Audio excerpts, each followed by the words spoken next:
Well, Kyle Rittenhouse is trending because the vigilante teen who was acquitted of murder last year has launched what he's calling the Media Accountability Project. What it is a fund that raises money for people who were defamed by the media to sue said media. He was on Tucker Carlson last night and he explained it. He said what he says my people and I, he's barely 18, but he has people, you guys. He and his people have cooked up this idea. Do you want to play the clip? I do. Thank you for having me. Of course. Me and my team have decided to launch the Media Accountability Project as a tool to help fundraise and hold the media accountable for the lies they said and deal with them in court.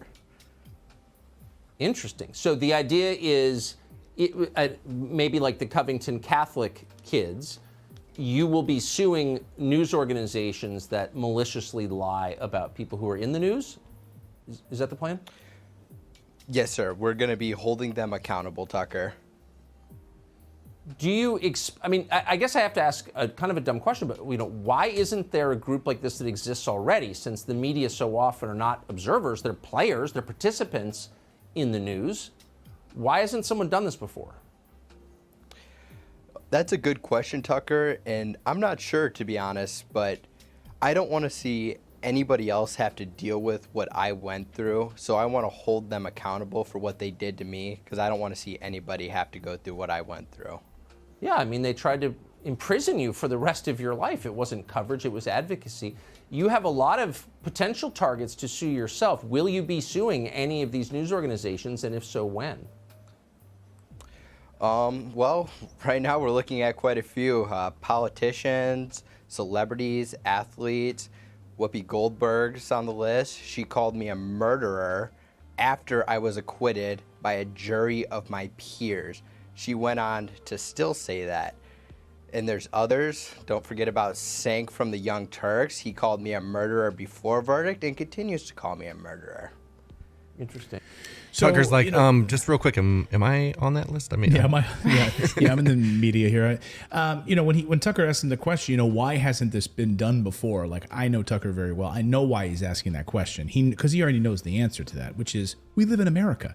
And so good luck trying to go to court over things that are related to free speech. It'll be thrown out the same way that Sarah Palin's lawsuit was just thrown out against the New York Times, because the bar is incredibly high, especially for a public figure, right? Incredibly high. Cher Marie says, what a little creep. He does have this kind of like superiority complex when he's talking that makes it really, I kind of want to spank him.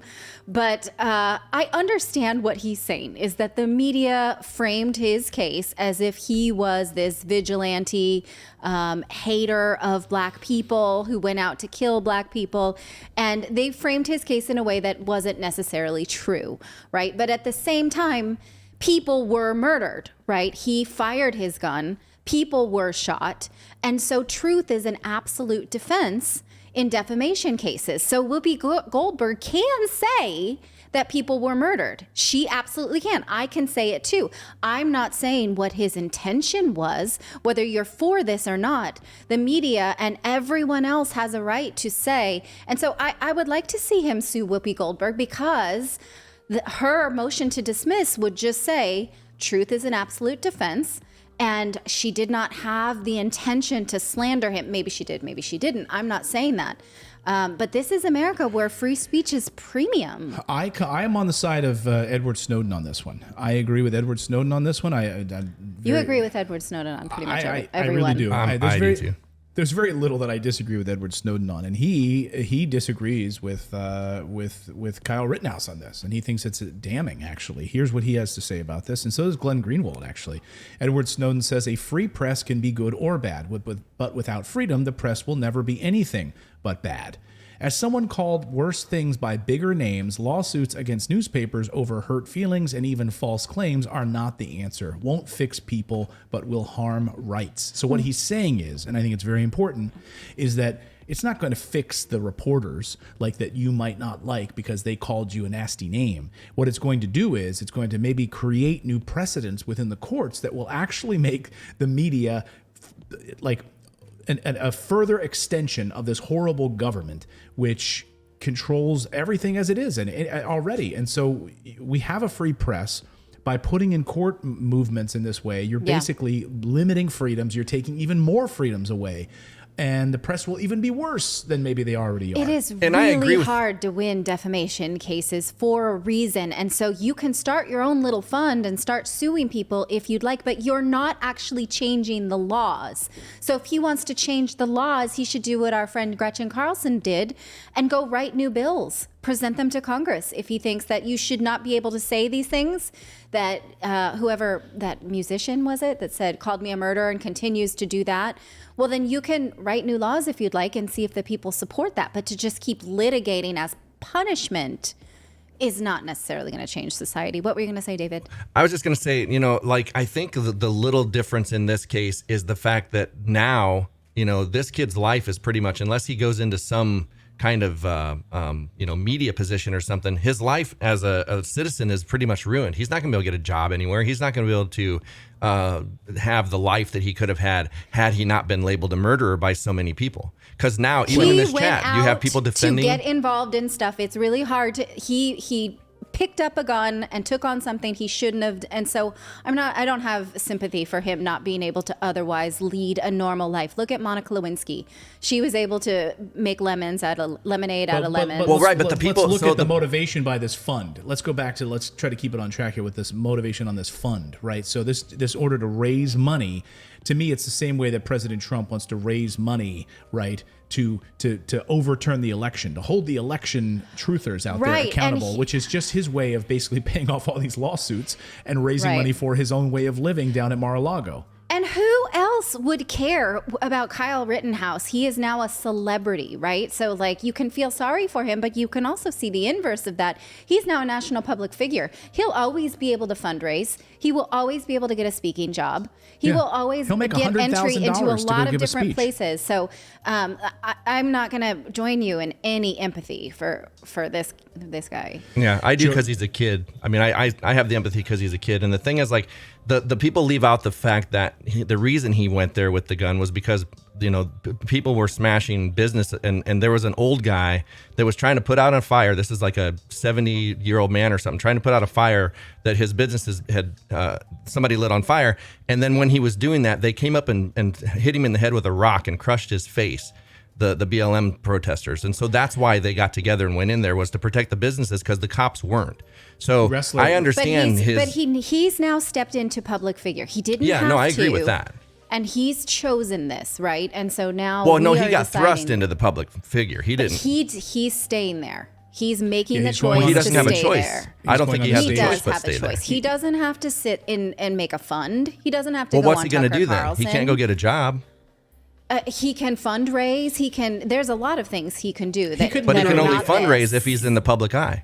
No. I don't think that's true. Here, back up. He could literally write a book, and it'd be a national bestseller in a minute. The minute he publishes that thing, self-publish or otherwise, he could publish that on Kindle and self-publish it. He could publish it on, not even on Amazon if he didn't want to, on other press platforms if he wanted to. He could do that. He could literally start a YouTube channel, right, where he would literally have millions of views on a regular basis. Right, but is this predicated on him being a celebrity? Not necessarily. There are other things. He could have somebody else raise awareness on. There's a lot of things he can do. I think we need to agree that he's comfortable being the public figure at this point. Yes, he goes on the stage at CPAC. It's his choice to go on stage and be, everyone applauding him at these conservative events. That's fine. But what's at the heart of this, though, is the media question. Where do you come down on whether he should have taken a gun out that night? I'm on the side of he should not have done that, right? He should have stayed home. He admits that he did it wrong and he should not have done that, right? We're going to have that, Tanda. Sorry, I glanced at something about Fox News. We're going to talk about that and what's trending coming up. But he, again, just suing the media. So again, we have in the United States, we go back to the 1800s. We go back to James Callender leaving Scotland, right? He leaves Scotland because he writes about the crown and he was labeled a seditionist. He comes to the United States and he starts using his, quote, poison pen to write about Thomas Jefferson and Sally Hemings. And was he sleeping with slaves? And did he have children? He was writing about Alexander Hamilton. right? He was a pamphleteer. He had all of these things in the press. He had all of these articles being written in the newspapers, and he was sort of ostracized. He was picking on George Washington and Thomas Jefferson. He didn't go to prison. He came to the United States out of Scotland because he could write about people, and we have a freedom of the press in the United States. And love it or hate it, you start taking away those freedoms and you start to look a lot like China. Well, defamation was how our legal system was founded in the United States. And so that is why we have a court system, is because it used to be that every business transaction you did was face to face, and people would not do business with you if they thought you were a scoundrel. And so people went to the courts if someone defamed you and said, I no longer can create a livelihood for myself and my family because this person defamed me, right?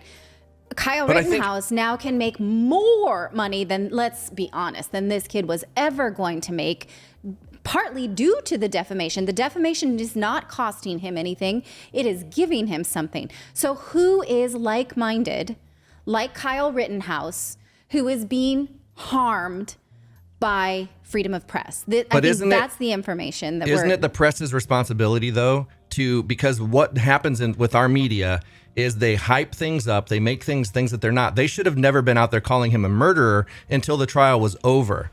They should have been covering it objectively and coming from it from a different angle. Absolutely, right, but that's not illegal. Should that be illegal? No, that should be up to us as consumers to say, I don't like that take. And then you sue them under the law, whether it's slander, defamation, however you frame it, based on whether or not the person's a public figure or otherwise. And it's a very high bar, and it gets thrown out of court all the time. Again, just look at the Sarah Palin thing. She brought that suit against the New York Times. They published this scathing story about her. And right? I think she had a case. She had a case, maybe, and then they did a retraction on the story, and the judge just dismissed it while the jury was debating it. Like the judge was like, it doesn't even meet the bar of. Well, but what's the difference? What's the difference though if like you have somebody that's accused of being a serial killer, right? Then they go on trial, and it turns out they weren't, and they sue the city and they sue everybody, and they get these big sums of money because you just ruined a person's life. And I feel like the media, regardless of what we feel, they have a responsibility to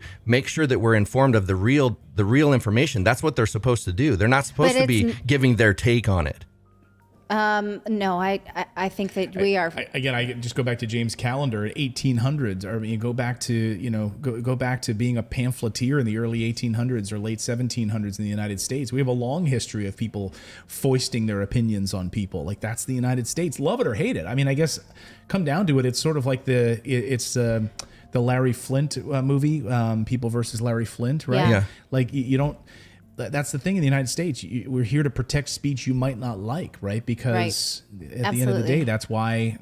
And I 100% agree with that. I just feel like the media has a responsibility because a lot of the reasons we're in the situations we're in with January 6th and all these things is because the media hypes the crap out of it and gets people turning on each other because you have one channel saying it's these people, one channel saying it's these people, and it just pits us against each other when they're not covering any facts. It's 100% opinion based.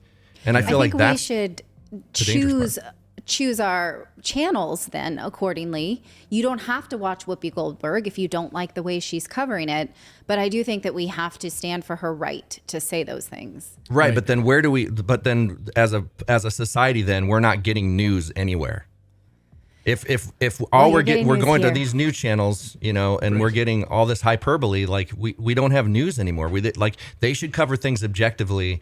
That's where the word allegedly comes in, and that's why so many people use that as a get out of jail free card. And it's up to us as news consumers to realize that that's their scapegoat. They think that they can just use allegedly and say whatever they want. It's dangerous, sure, but I think it's more dangerous to censor them. If you like this content, be sure to subscribe to the channel. Also, we have a membership program. For the price of a cup of coffee once a month, you can support independent journalism just by going to morninginvest.com/join. You get access to exclusive videos, plus the ability to join and chat with us live. We really appreciate your subscription, and you are supporting independent journalism.